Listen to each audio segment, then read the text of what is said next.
Friends, Namaste and welcome to the Sunday edition of Gyan Ganga Words of Wisdom on our Virat Hindustan Sangam social media channels, which we air every Sunday, which are normal words of wisdom, and we have a legal words of wisdom, Nyaya Gyan Ganga, on Saturday at 8 p.m.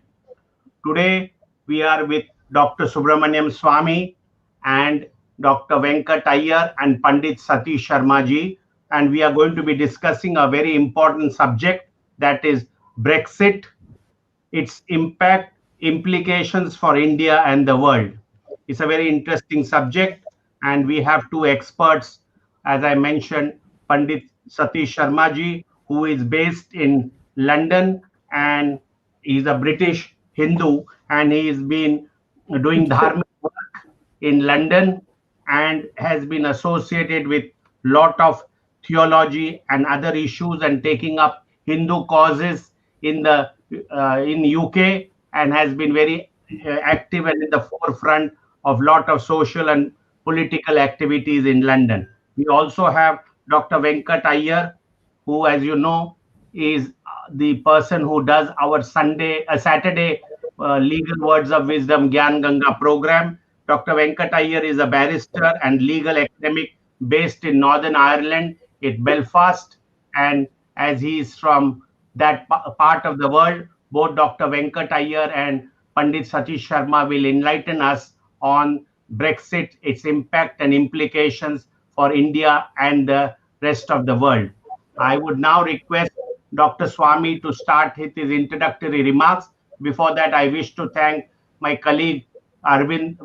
Arvind Chaturvedi and Mr. Ramesh Swamy for being along with me on this important program every Sunday. And I also thank our technical team led by Ashish Shetty, Vishal Mehta, Ishwar Iyer, Rakesh Gadgi, Swaminathan, and Tejas for their support to put this program on Saturdays and Sunday together. So with this remark, it's over to Dr. Swamy for his introductory remarks on today's interesting topic. Thank you. Yes, I also would like to hear the two experts from that part of the world. But I would like for our audience to demystify some of the terminology that has been popularly bandied about. One, the word Brexit is a sandhi of two words, Britain and exit. So the exit of Britain is shortened and called Brexit. Now, Brexit was, the British, the UK. There's also a classification called UK, which includes not only what was the original England, but Scotland, Wales, and Northern Ireland. So Britain is Scotland, Wales, and England. That's called Britain. And UK is when you add Northern Ireland.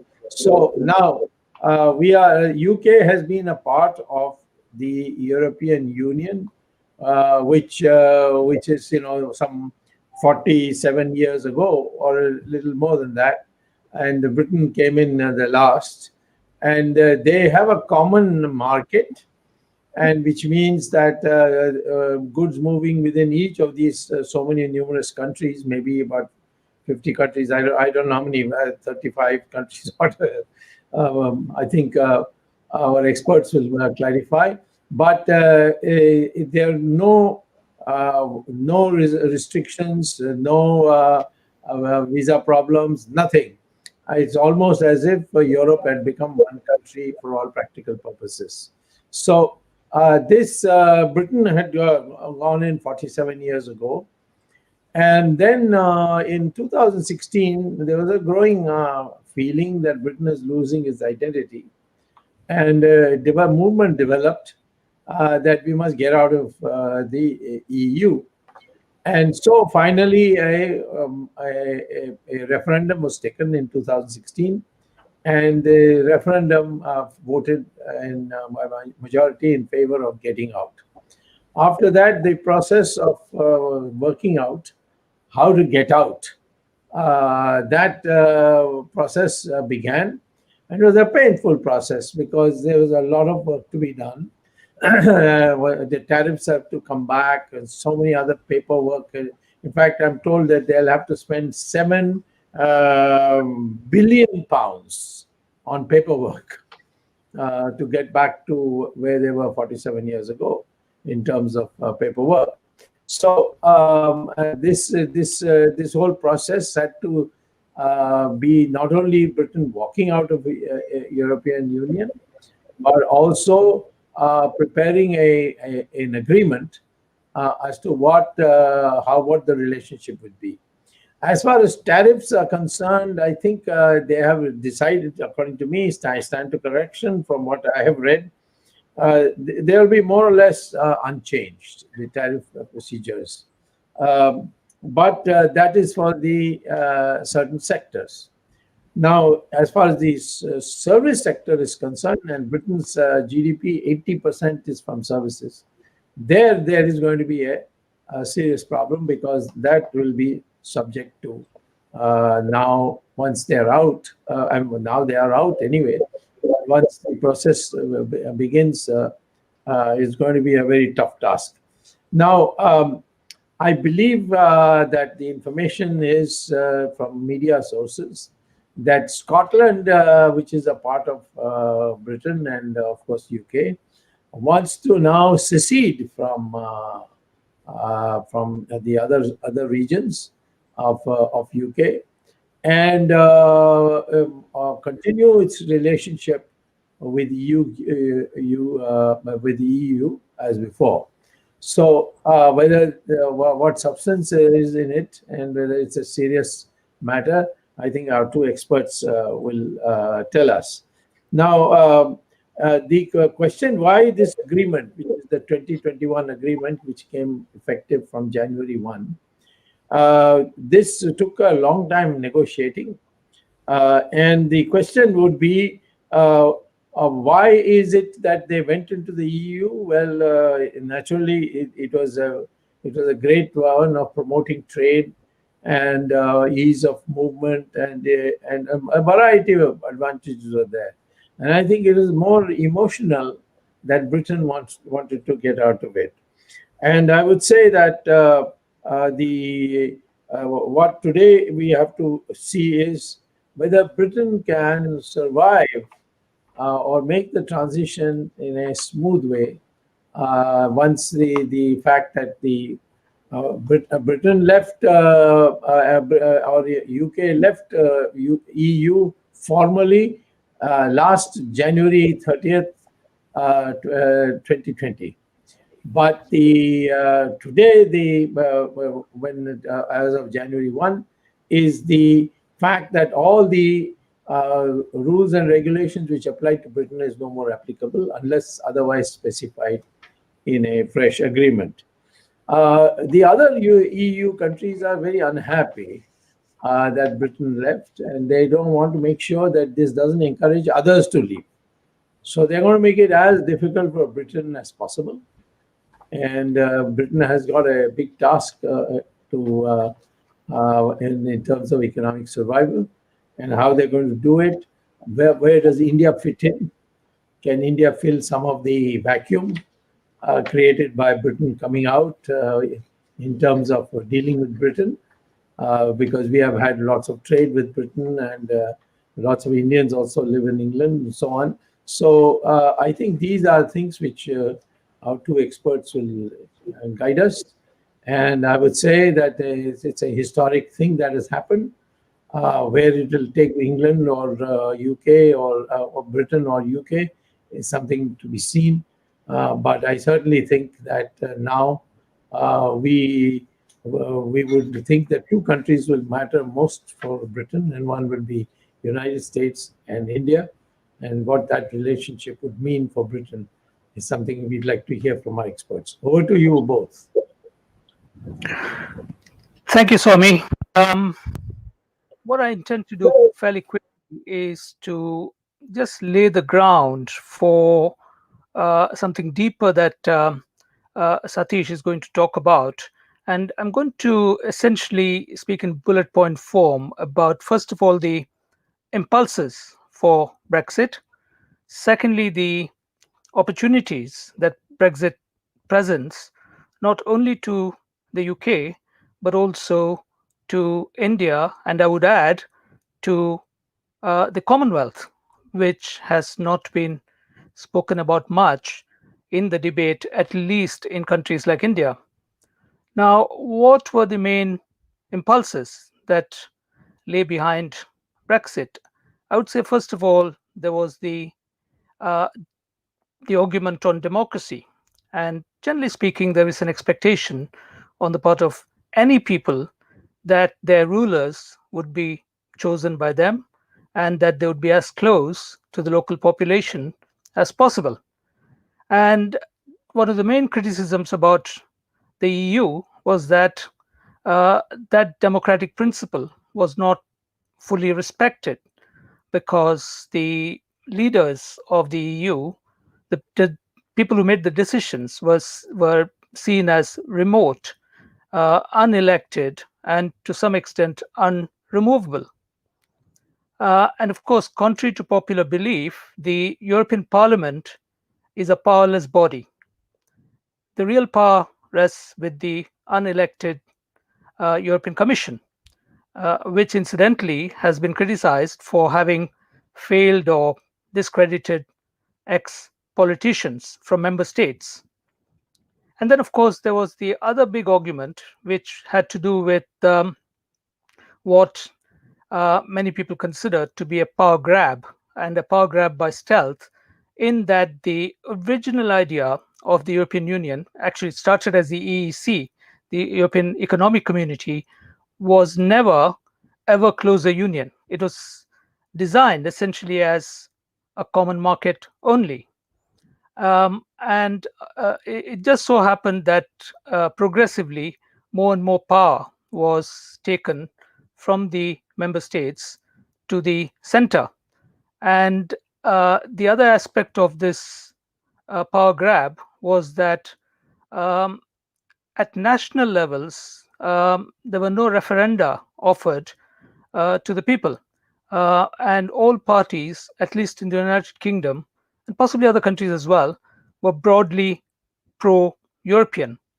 Also, of course, in domestic elections, membership of the European Union has never been a discrete issue, which could, of course, be detached from other concerns of a national nature. So, in a sense, the people of the UK never got a real opportunity to have their say on whether they want the United Kingdom to continue its membership of the European Union in that ever closer union mode. And then, of course, there were practical arguments used as well, for example, about wastefulness and corruption in the EU. And there have been many whistleblowers who have expressed concern from time to time about such mismanagement, corruption, and waste. But I would say there was actually a more potent argument, and that has to do with the loss of sovereignty, which is still valued by most people. And in the case of the UK, it became so contentious that the major fear was that the British Parliament was losing control over legislating for the UK. And if there's any interest in this point, I'm quite happy to elaborate later on when we have a discussion. And then, of course, there was the other argument, which was that the EU was essentially a socialist enterprise, which cannot be sustained in the long run because it had the effect of subsidizing sloth and penalizing hard work. But having said all that, I want to turn now to the opportunities that Brexit might present. The first thing to say, of course, is that Brexit is not anti-Europe. It is just anti-EU superstate. And the argument that's been made frequently is that Brits can still be friends and allies of their European neighbors, and they can make common cause where it is beneficial or where it is possible. There's, of course, also the opportunity presented in terms of the freedom to trade with other nations. Let's not forget that Britain is the 5th largest trading bloc in the world, and it is therefore possible for Britain to seek out other trading partners, difficult though that might be, at least initially. And of course, it's possible to establish and continue meaningful and fair trade links with Europe itself. The Commonwealth, as I said, is one of the potential allies for Britain, although so far trade with the Commonwealth has been quite small compared to trade with the EU. It still is a market that is worth exploring. And there was, of course, a lot of heartburn in the Commonwealth when Britain decided to spurn its traditional allies, Australia, New Zealand, Canada, etc., and get into bed with the European Union. I would say as well that the other big opportunity is for Britain to regain its national self-confidence. The UK, as you know, has been a once proud nation, which many people believe was shackled by the constraints that were imposed by the European Union. And at a practical level, the UK now has the freedom to decide its own immigration and social security policies, which also became a big issue in the referendum. In particular, there was concern that Britain was tied in terms of its freedom to determine its own immigration policy, and that freedom has now been regained. And domestically as well, in terms of politics, Europe has been a virus which has affected British politics for far too long, and there's now the possibility of bringing about a greater degree of stability to UK domestic politics. Of course, it is possible, as Swamy mentioned, that Brexit is likely to embolden a lot of other European countries to press their demands more vigorously. And there are quite a few which at least show some tendency to want to get out of the European Union. And really, in a sense, the problem was that the EU was seen to have almost a disdain for the wishes of people in member states. So if any decision was made at a national level, which the Eurocrats did not like, then the tendency was always to have a repeat of the referendums till they got the result that they wanted. There was also concern about EU's own disregard of its laws. For example, the Dublin rules on asylum seekers, which required anybody seeking asylum to apply for it in the country that they first came into. So those are all issues which remain to be considered by a number of other countries that are still in the EU. Now, what are the opportunities that the EU, that Brexit might present? And I want to just devote a minute or two for the implications of Brexit for India. I think Brexit can be a positive move if India is able to show a little more smartness than it has done in the past. For example, to tidy up its act in terms of the ease of doing business, and particularly contract enforcement, removing regulatory bottlenecks, opening up of the economy to allow UK firms to introduce greater competition in Indian business, also to allow greater UK participation in, for example, Indian higher education.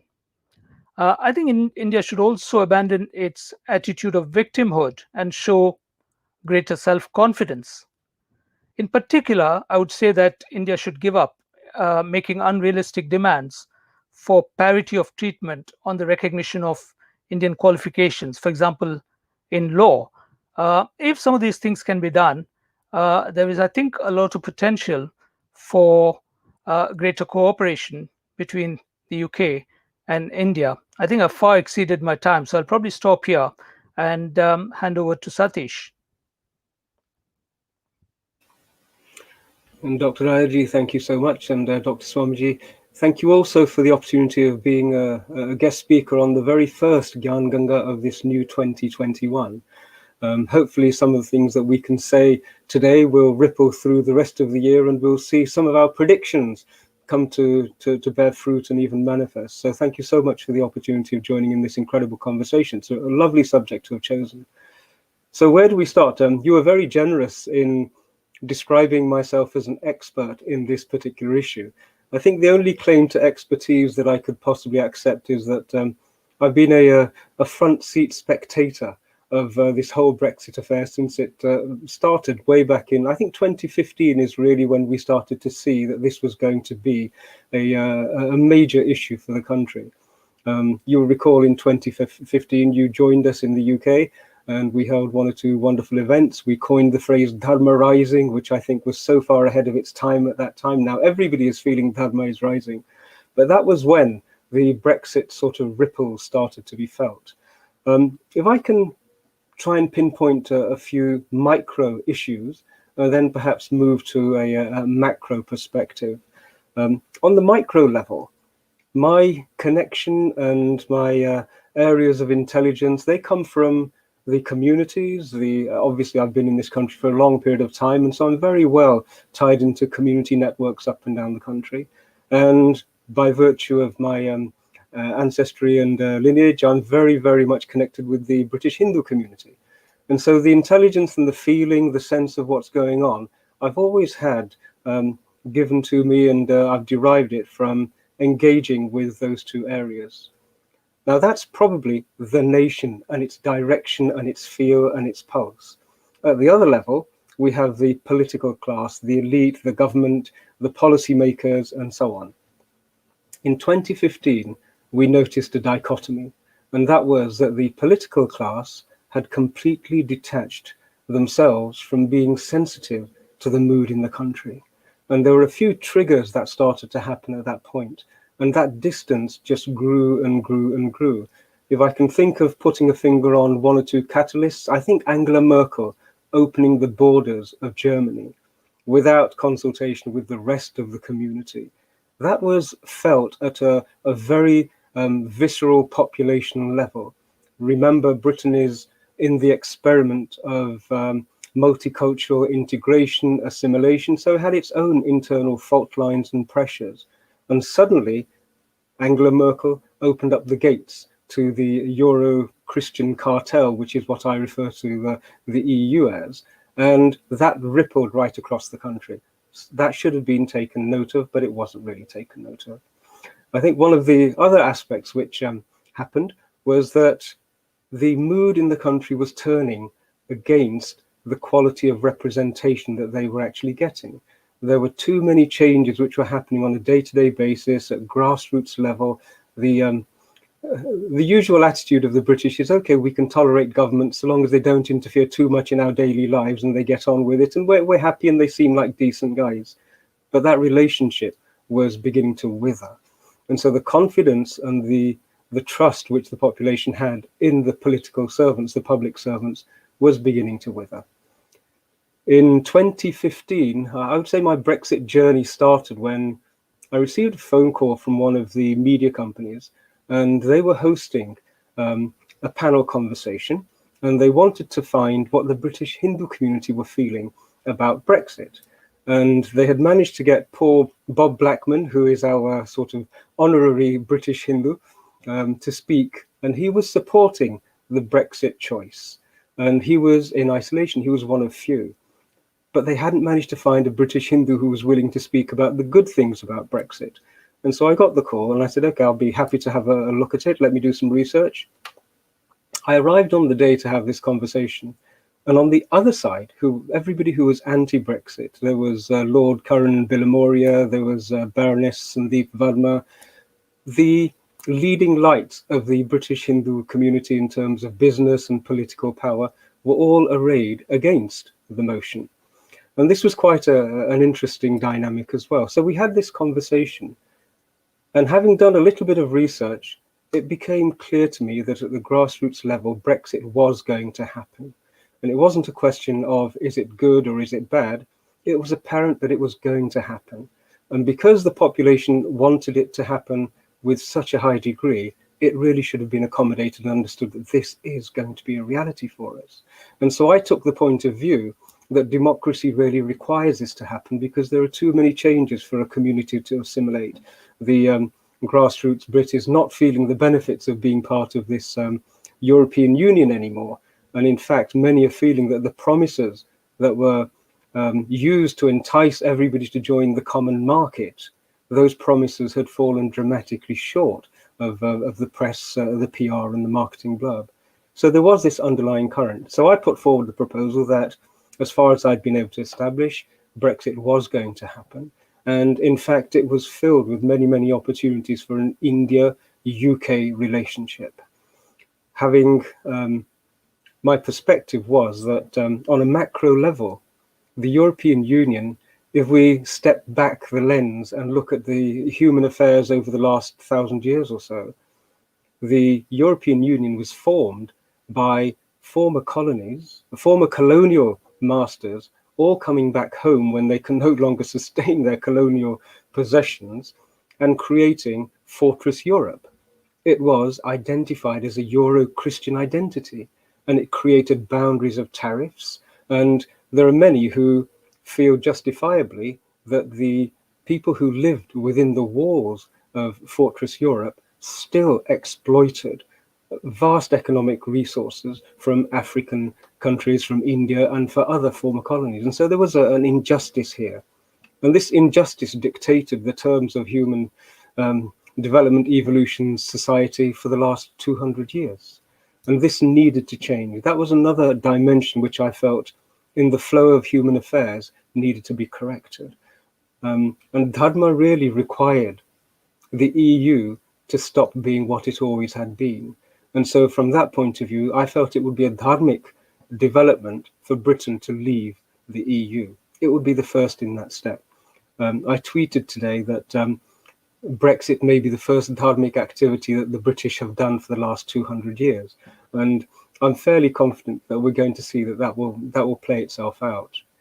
One of the other aspects is that most people tend to think that Britain has now left the EU, and so the relationships in the world will be Britain on its own, the EU in its current form, and the rest of the world. But I would suggest that if you have a look at the mood of the people in many of the European countries, there is actually a disillusionment with the EU project now. And the cost of it has been national pride. The cost of it has been an association and a deep sense of connection with one's own history in a national sense. Many of those casualties are felt as, they're felt emotionally. Suddenly a person's roots have been loosened, and that can only go on for a period of time. I think that's changing. If we have a look across the horizon, we will see that I think Netherlands, in my judgment, I think Netherlands will probably be the first. Having said that, only yesterday, Prime Minister Macron announced that, President Macron announced that Frexit may be something that's going to be considered unless the EU adopts many of the demands that the French people need to have adopted. So the mystique of the EU, the unassailable EU, that mystique has disappeared. And once that happens, suddenly the dominoes start to tumble. Dr. Swamy, I remember a conversation we had following your success in getting Sonia Gandhi to appear in court in the dock and be referred to as the accused. And that also was one of those pivotal moments where a mystique suddenly started to crack, open, and crumble. And so that mystique has now disappeared with the EU. And I think that it's inevitable that these changes are going to ripple their way through. And people are not going to be as tolerant about the EU experiment as they have been in the past. Most Europeans have been very forbearing. Some of the excesses that the EU imposed, Greece, Italy, many of them had economic hardship as a result of ideological impositions which came out of the EU. Those excesses are not going to be tolerated. In times of economic hardship, who is going to say that it's reasonable for the European Parliament to pack up everything from Brussels every 4 weeks or so, put it onto a train and shift the whole European Parliament to Strasbourg for a week and then bring it all the way back again? That seems to be a bit of an excessive freedom, a practice which nobody can understand, and the EU is riddled with these sorts of practices. So that aspect, I think, is a major problem for the EU. One of the other dimensions which I think is really going to be very, very important, I touched on the word colonialism, and what we're seeing now in all of the former colonies is a resurgence of a desire to connect with ancestral identities and cultures. In Africa, there is now almost a commonplace conversation about reparations, about wanting to openly engage about the civilizational harm that was done to indigenous communities. And this is present in the United States. We're seeing a very strong resurgence of the Native American articulation. In Australia, we are seeing the Aboriginal community demanding its own access to its own ancestral lands. And all of that conversation has yet to happen in the European stage. But I don't think it can be avoided. It would be wonderful if the Brits take the advice of people like Rajiv Malhotraji when we brought him to the UK, and he started the conversation in Parliament on soft power reparations, a desire for at least equality and recognition, some degree of restitution, some degree of remorse. All of these things are going to start to come into the forefront of our experiences, and they will need to be dealt with on the common stage. One last thing, Dr. Iyer, you mentioned the Commonwealth, and any student of history will, certainly if you've studied the manner in which the Commonwealth was created, how Indian politics at the genesis of the Indian state in 47 was manipulated to ensure that Nehru accepted membership of the Commonwealth. When you understand all of that, and you understand Britain as being a small island tucked away on the end of a fairly cold and rugged continent, when you compare the two, it's almost as though the name Commonwealth was truncated. It was actually, taking the wealth from the common man globally and suddenly bundling it all together and bringing it back to this little island. And that's probably a fairly apt description of what the Commonwealth was for a long period of time. Now, these historical bumps in the road are fundamental to the success, the manner in which they're dealt with are fundamental to the success of Britain as it now reaches outwards to engage with what occasionally are painted as our wonderful Commonwealth partners, but that's the British perspective looking out from this island. Whereas outside, many of the Commonwealth partners are saying, we're not quite so bullish and happy about what you're referring to. That's a relationship that's going to have to be negotiated.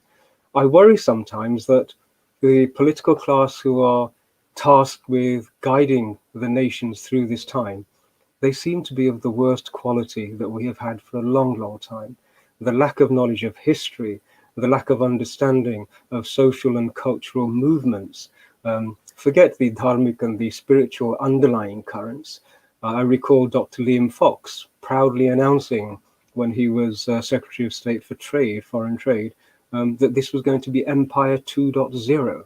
And everybody in the country was thinking, no, it's not going to be Empire 2.0, please. It's that lack of awareness of historical context, which I think is a major concern. So there are opportunities in abundance. It would be wonderful if India can genuinely engage with the British opportunity as equals.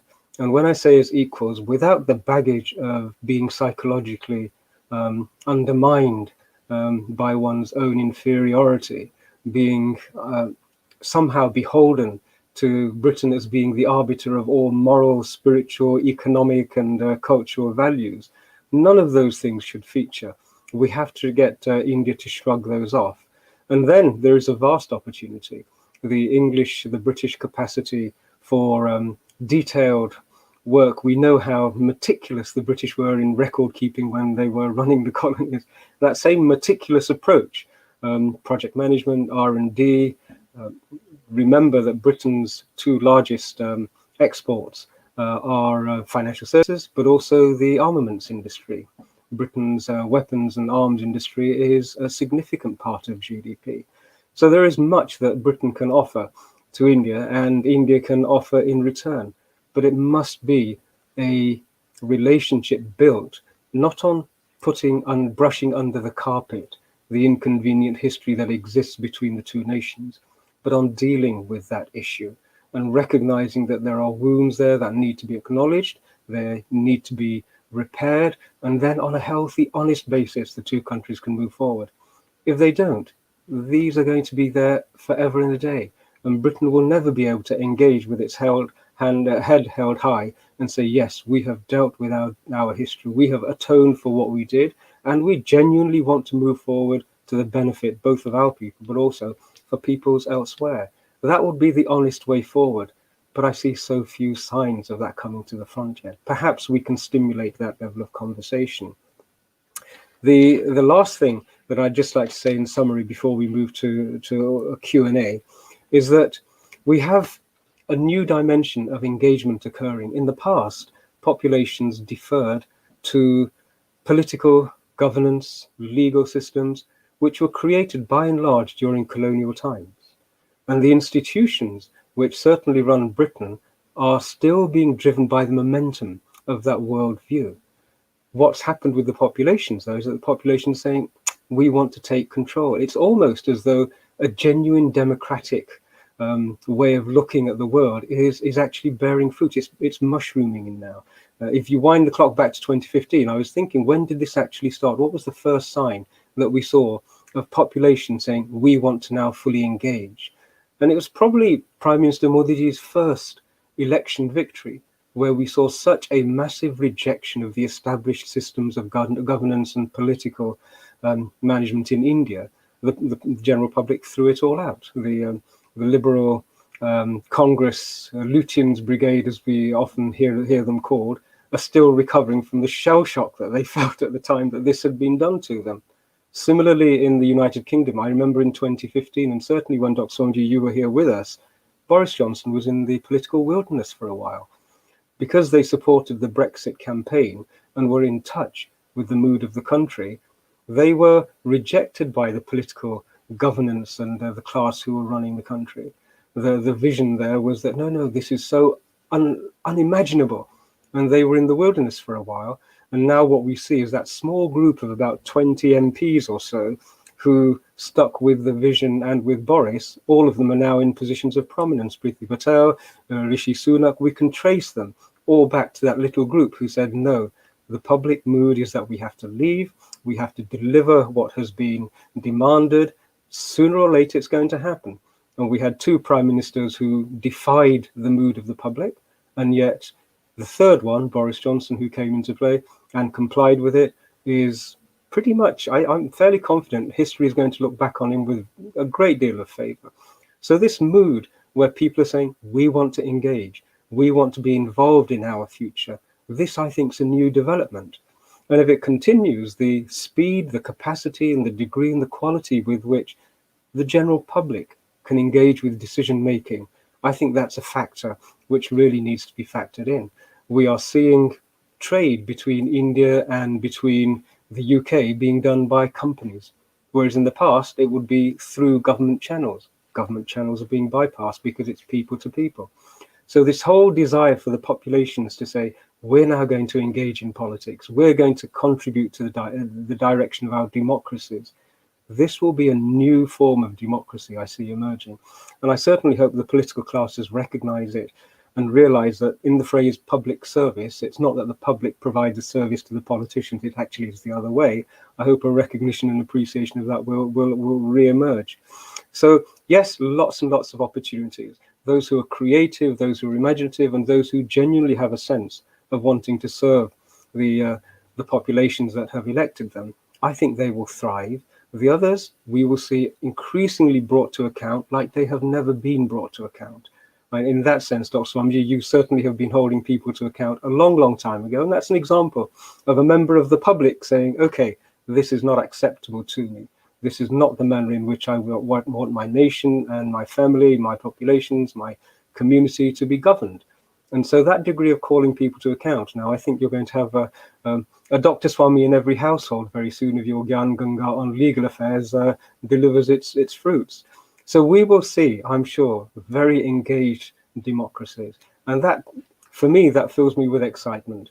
I think that's an entirely dharmic direction for humanity to move in. And There will be a little period of adjustment as the established political classes struggle with that new reality, but it's inevitable. It's as inevitable as Brexit was. It's as inevitable as a very prosperous future between India and the United Kingdom is. On that note, I think I will give my voice a rest, and let's move forward to the next section. Okay, I'll begin by asking a question, then ask my colleagues to, present questions to you. Do you foresee a possibility of Scotland breaking loose from England for the same reason, from Britain, for the same reason that you broke away from European Union? It was, after all, the break was not economic.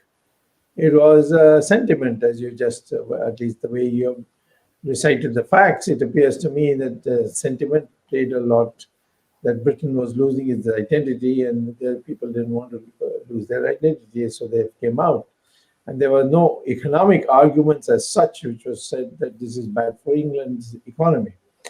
So why then Scotland shouldn't take an opportunity at this time to break loose from the rest of Britain and perhaps even Northern Ireland? So maybe you will be reduced to the old England that you were originally,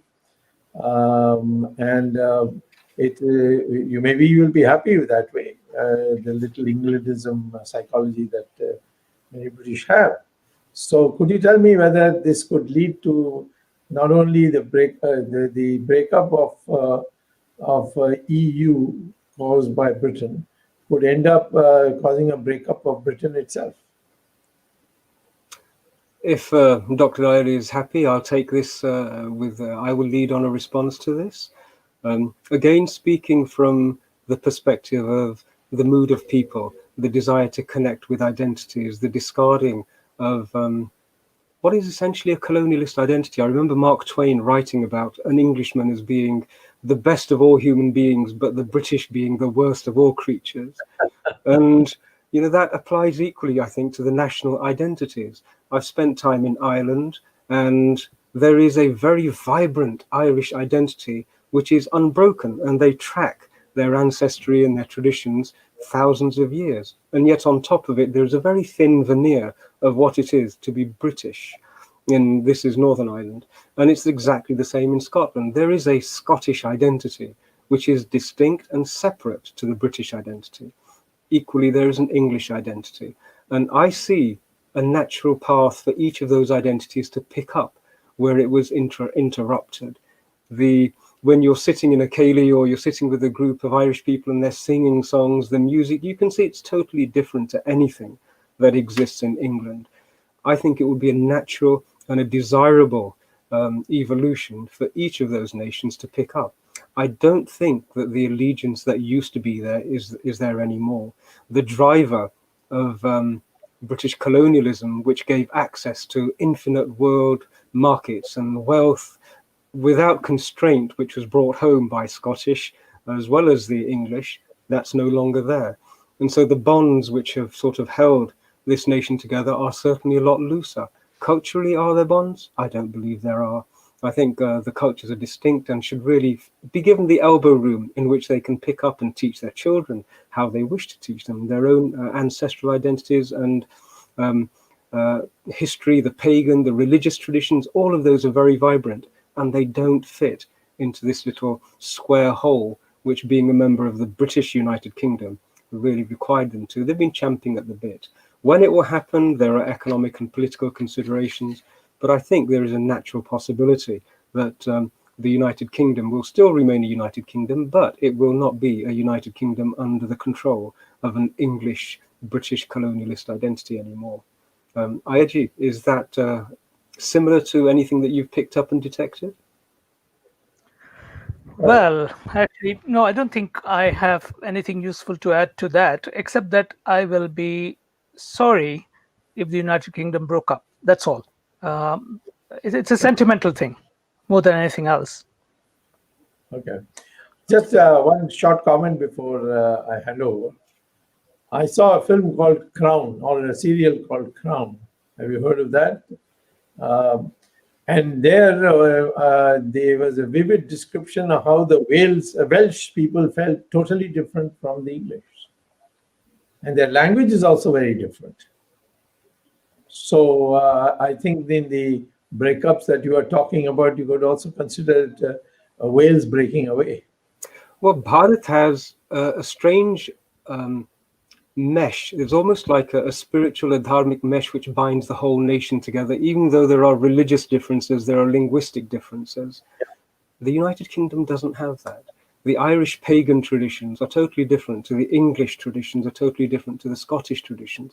And so that driver, which is at the depths of a person, it's actually remarkably different. And it wouldn't be, I think it's entirely believable that when that begins to be rejuvenated, it will create an awareness of the differences at a very deep level.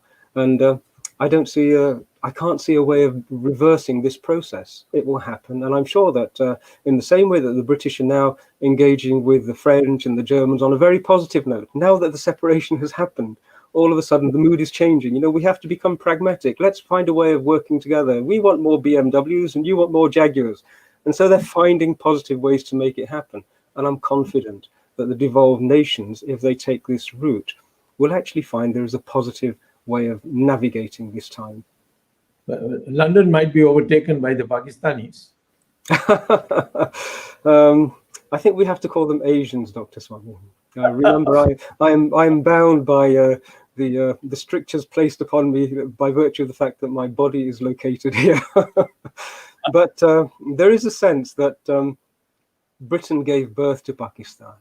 This is, you know, often they say that India was created by Britain, when in fact it wasn't. Pakistan was created by Britain. And there is a sentiment that the prodigal son is coming home and bringing the same value systems which established it back here to the United Kingdom. So there is a father-son relationship which is quite tortuous, but another one that we have to factor in and navigate. Okay, Jagdish. So, Dr. Swamy, my question is more on the economic front. Any of you can take it up and saying, from an economic front, what are the opportunities for India per se, or impact? And the second part of it is impact of the US in this whole mix with India, the influence of US and its impact. Any of you can take it up. Wow. Again, if I may jump in, because I've actually been writing something on the US impact with this issue for us. With regard to the Indian contribution, I think it's really important that India connects with its dharmic value system, because outside of India, we have a consumption-based economic motor. It's based on ever-increasing consumption. And we are now beginning to see that that model, treating the earth as raw material with which you can generate means for endless physical and intellectual stimulation, doesn't work. That's a disaster. And if India can resurrect a way of developing earth systems and then provide the templates on why that works and how it works and articulate it in the English space, then we can make a massive contribution to the rest of the world outside of India. That has to happen. The earth is not designed for this consumption-based system. With regard to the US is actually a remarkably interesting place in that it has an indigenous underbelly. It has a whole way of governing itself based upon the tribal nations which are pre-colonial. But on top of it, it's held together by the violence of a colonial structure. And that too is now, it's aching, it's stretching at the seams. We're going to see so many fault lines appear there. And whilst they navigate this transition, again, the indigenous populations and the ideologies of what I call the dharmic communities of the United States, they naturally align to the dharmic way of looking at the world that we have in India. In the long run, I think that is actually going to be the formula for a successful future, as opposed to trying to become very well adjusted to an economic model, which is in fact a very sick economic model. I think these are such huge shifts that need to occur. But this is Bharat's natural knowledge base. You know, we have this understanding. It's refined, it's tested, it's codified. It's all in place. It just has never been translated and articulated. in a manner that the English language can then disseminate efficiently. That, I think, would be the best way forward. But I think Gandhiji made a comment once when he was asked about the development of India.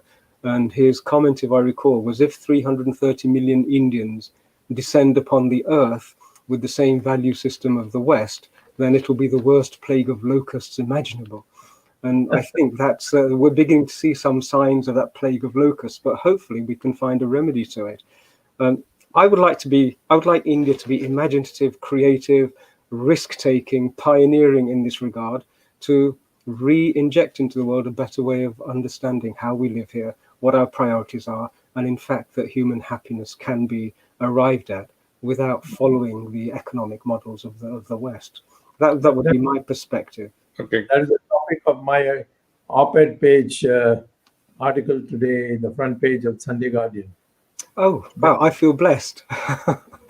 Wonderful.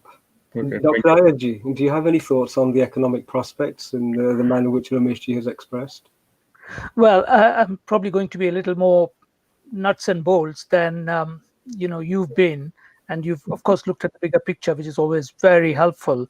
I would say superficially, the prospects are bright, but I'm still very concerned at the bottlenecks that exist.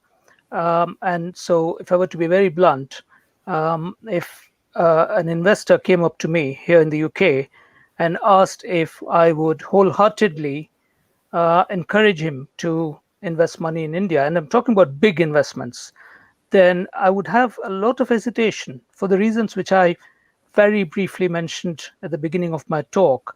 And that is to say that if you have a country where the rule of law, insofar as business is concerned, is still very weak, and enforcement of contracts is a nightmare in India, no matter what anyone else says, because I know I actually deal with a number of solicitors in India who keep coming to me with all kinds of stories, simple things which in any other country would probably take the best part of a day, can drag on for 20 years in India. Again, I'm probably being a bit biased insofar as I'm speaking from a legal point of view, but I think it's important, because why would anyone want to spend a lot of time or waste a lot of time investing in a country where not only is the infrastructure but also the rule of law is so inadequate? So that's where I would have my concern. But having said that, I still think that in the long term, the prospects are very good. No, I totally agree. The only value of a contract between strangers is the degree to which you can enforce it.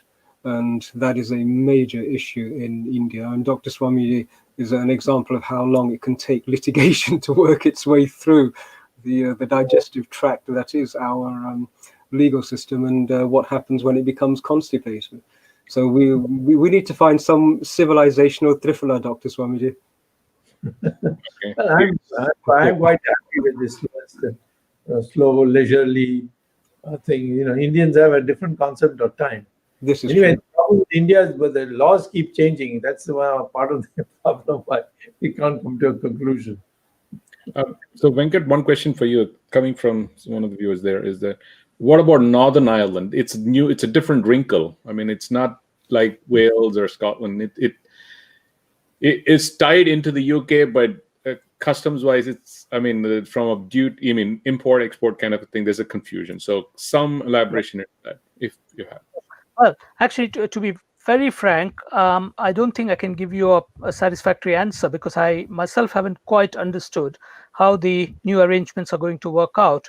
Partly because it's only 3 days since we had the actual final break, but also because the rules about customs, the customs union, which from everything we have heard so far indicate is going to cause problems.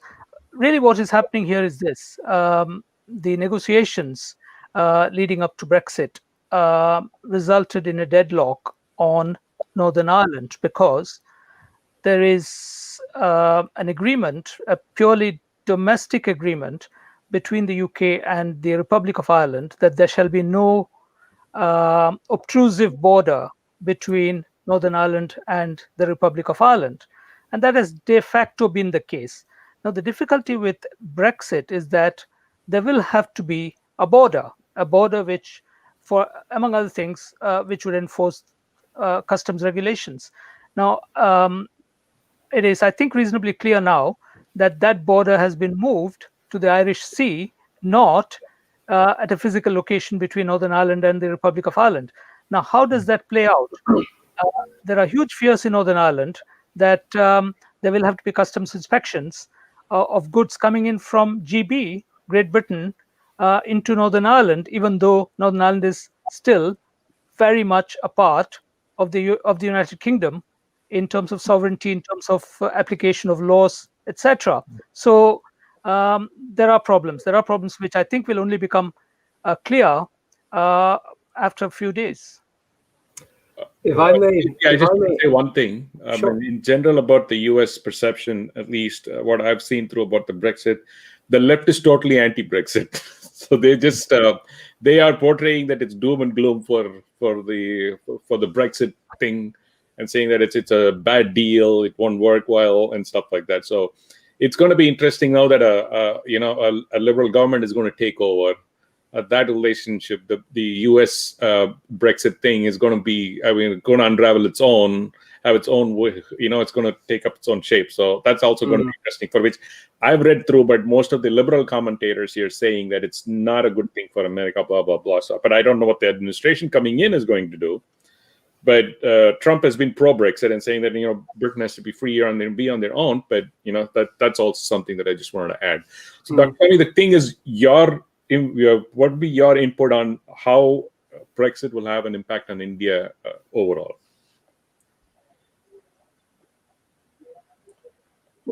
Venkat, or who's this? Dr. Swamy, from your perspective. My perspective is that very limited, because the things that Britain is known for, Americans are better. And so why would I buy arms from Britain when the American arms are better? And the American reach is also better. And so my view is that, of course, even on this Corona Oxford thing, I think we're going to have problems. I've fired the first shot by insisting that the government has to bring the domestic, the indigenously produced vaccine, and also give it an opportunity. And from what I've heard about the methodology of testing for the Oxford thing, it makes my hair stand on end. I believe it has been tested on chimpanzees or what? I mean, I'm asking whether the two people from United Kingdom, do you know the testing procedure for the Oxford vaccine? Well, if I can contribute, obviously being here in the United Kingdom, it's a concern to us as to what it is that's going to be foisted on the general public. It's not helped by the fact that there is a completely inconsistent flow of information which is coming from otherwise official and supposedly reliable sources. And when it doesn't make sense and it's confusion, the way we respond is to say, just back off from the whole thing. But what I have learned is that the Oxford, the Oxford offering, shall we say, the methodology by which it's been created is pioneering. That there are elements of splicing between products which are ultimately sourced from chimpanzees and other strains to create what may well be an incredible, innovative, phenomenal vaccine which exceeds all of our expectations.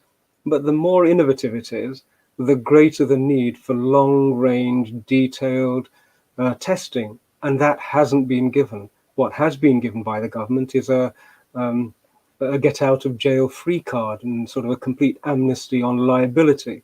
And so taking the innovation into account, taking the source material into account, taking the complete lack of any liability into account, I would much rather go to an ashram in the Himalayas for the next 6 months and avoid the whole thing in its entirety and come back once other people who are volunteering to be guinea pigs had perhaps expressed the feedback and the findings of having been a part of it. It fills me with more concern at the moment. The other offerings that I'm aware of, the Pfizer solution, the information I have is that it's trodden a more traditional path. And so some of the momentum of past developments has carried forward into the development of this particular vaccine. But equally, Pfizer, I recall, were fined over $2 billion for fraudulently making claims that were wholly unsubstantiated about other pharmaceutical products. And so again, one's sense is, let's just allow this to work its way through with patience, and let's stay under lockdown for as long as is possible, and leave it to other more courageous and perhaps more foolhardy souls to participate. I think the data from the UK is saying that it's the coronavirus is 97% recovery rate. So people who have had coronavirus in the UK, over 97% have recovered. That up until last week, there were only 388 deaths from conditions where there were no underlying factors, purely from the COVID virus. And I dug up a statistic the other day that last year, 650 people died by falling downstairs. The previous year, it was 480 something or other. And so, you know, the same sort of logic would suggest that we should perhaps ban stairs. Anyway, Satish, you mentioned one more thing about dharmic. When it comes to financial services, UK is still, by and large, a huge player in the world, in the global finance environment. Again, there's also a shift. When you talked about dharmic thing, there's a shift to something called an ESG. It's environmental, social, and governmental investing. So if you're in the whole investment world is turning on its head, saying that, you know, if you're not within this framework of ESG, then you can invest. It's slightly digression from what we're talking, but since you mentioned that, I just thought I'll take a... We have done it already. You know, we have this 4 Purusharth system, which says that you have to master Kam so that Kam serves humanity. You have to master Arth so that Arth serves humanity. And then you get a sense of what Dharma is, the manner in which we all exist in harmony with ourselves and everybody else. And then you understand what moksha is. That works in today's world as it always has done. We just need to develop the economic and financial systems to be able to implement that. Arunji, you have a question? Yeah. Yes, Ramesh, I was waiting for you to finish. Question, I have 2 questions. First question has 3 parts, but that I'll ask later. My first question will be, will Brexit control the expansion of jihadi fundamentalism in UK and in European Union, both? Because France has already suffered. Scandinavian countries are also now realizing that asylum policy and migration policy has not led to the social peace. And same in UK, London is being overtaken by Muslim fundamentalism. So what kind of impact Brexit will have on this? Well, so if I can just wind back a statement that you made there is a sense that Islamists are roaming free on the streets of London. I think the figure that had been put forward was that there are over 3,000 acknowledged Islamist people on the list who are being monitored, and 32,000 who are persons of concern. So what you've just expressed is absolutely right. Without a doubt, when Angela Merkel opened the borders of Europe, the biggest concern that everybody articulated was, how do we control the movement of extremists of any degree, color, background? And so only a few days ago, I think Dr. Iyer will be able to perhaps confirm or give more details. Britain introduced, Priti Patel's department introduced a completely new immigration system. It's based on points, it's much more rigorous, and that is intended to try and filter out so that the nation feels a bit more secure that, yes, the British passport is actually worth something. It's not just something you get out of a cereal packet anymore, and that you do have to go through certain constraints before you can enter the country. It is a concern. I do think, though, that Europe is waking up to the reality that this element of multiculturalism, this specific finite element of multiculturalism, needs to be identified and dealt with in its own right. It's equally unfair to tarnish all minorities with the same brush, which has been something that the British government have been guilty of. But this, you can't escape the statistically significant identifying markers which are attached to a particular ideology and a particular group, irrespective of what that ideology is. You have to take it into account. And Brexit will definitely help in addressing this issue. Sure. At least in the immigration part, it will be a big plus. It's not automatic that you come to Germany and then you take a plane and come to Britain anymore. Absolutely. One large question. I think we have really exceeded all the time. Is there any other question, Arvind? You had a second question? I have one question on economics. Of course, Ramesh partly asked this question and it was partly answered. What about the trade between India and UK? Will it be affected once the EU-UK trade is affected because of the duties going up and EU products will become expensive in UK? Will UK import more from India? Dr. Iyer, would you like to comment on that? I can give an anecdotal, but... No. All I can say is that if Brexit operates as it is intended to do, then the first thing that needs to be noted is Britain, that is the UK, will have freedom to negotiate terms with other countries, including India, which it did not have as long as it was part of the EU, because trade policy was dictated largely by the EU. So that it's actually a very important fundamental point. But it all depends on how the negotiations between these two countries actually go. Now, that is slightly more difficult to predict than the principle of it. I would add that your earlier point about the capacity to fulfill contracts is probably of greater importance in this regard. The quality, the capacity for trade is enormous, absolutely monumental. But all it will take is a handful of contracts to be, shall we say, inadequately fulfilled. And then, like anywhere else, the confidence will disappear. So if India addresses that issue, I don't think there is any problem in that. There was one last point I just wanted to make about the notion of movement of goods across the Irish border. Now, when these negotiations were being conducted, I was asked with my technology hat by some members of the British government whether there was a technological solution for this. And I had a chat with our dear friend Sri Iyer in the US, who is at the leading edge of some of these technologies. And we managed to put together a solution whereby, with a blockchain mechanism, you could actually control the movement of goods across a non-hard border. And we put the proposal forward, and I'm absolutely certain a technological solution could be found.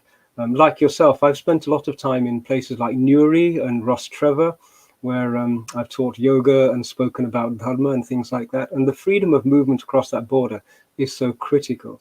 But what I noticed as an outsider was the amazing similarity between the cultures, the personalities, the value systems between the North and South. And what it struck me as this is another nation which was divided by classic colonialist divide and rule tactics. That's what it is. And a dharmic development would actually see that border and that separation disappear, the wounds of colonialism healed, and the people on an island with shared identities becoming even closer together. If somehow we could pluck them all out and drop them somewhere in India and say, have a look at a wider world, they would lose that sense of small Irish islandness and recognize that actually they too could grow into a united nation as well. So I'm very, very keen and hopeful that we can make some contribution to these things happening. Yeah, no other questions? Can I just add one very quick sentence? Just a quick sentence in reply to Arvind's question. All I would say is please look at what the Indian government is doing currently to the Vodafone and Kane arbitration cases, and you'll get your answer. Terrible. Anyway, one last. Is there any other question? Otherwise, the last question, partly in jest. 75% of the United States is white Anglo-Saxon. Why not Britain and the United States become one country? Well, we often chuckle about taking them back because they don't seem to be able to do a very good job of it. And there is a joke going around where a person has said something along the lines of, "Look, we gave it to you, but now we're going to charge you back interest, taxes, and everything else because you failed so miserably, and we're going to correct your language and your mispronunciation of our wonderful words." So who knows? It may even be a reverse takeover. Very bully. Indeed. Okay. Okay, thank you. Arvind, Thank you. Arvind, Thank you you, want- Dr. Swamy. Thank you, Dr. Swamy. Thank you, Pandit Satish Sharma. And thank you, Dr. Iyer. It was such a fascinating subject. Each of us in India is ultimately affected by the global equations, and whether directly Brexit will affect a common Indian or not, but ultimately the global equations will have implications, whether it is economic or social. As I said about the jihadi fundamentalists, we are also facing the same kind of crisis, and not as severe as the UK, but still we have Mr. Modi has to some extent controlled it. These issues ultimately will affect, and it's only 3 days in reality. And let's see how the 2021 unfolds. And maybe by the end of this year, we'll have the exact impact. Thank you very much for giving us such a fascinating account of all the dimensions of these issues. Thank you, the viewers, for joining us. And we'll be meeting again next Saturday on Legal Gyan Ganga, and next Sunday on Words of Wisdom Gyan Ganga with a new topic. With thanks to the technical team led by Ashish Shetty, Gadgi Rakesh, Ishwar Iyer, Tejas, Swaminathan, my co-host Jagdish Shetty, and Mr. Ramesh Swamy. Thank you all. Viewers, Jai Hind, Namaskar. Pranam ji. Thank you.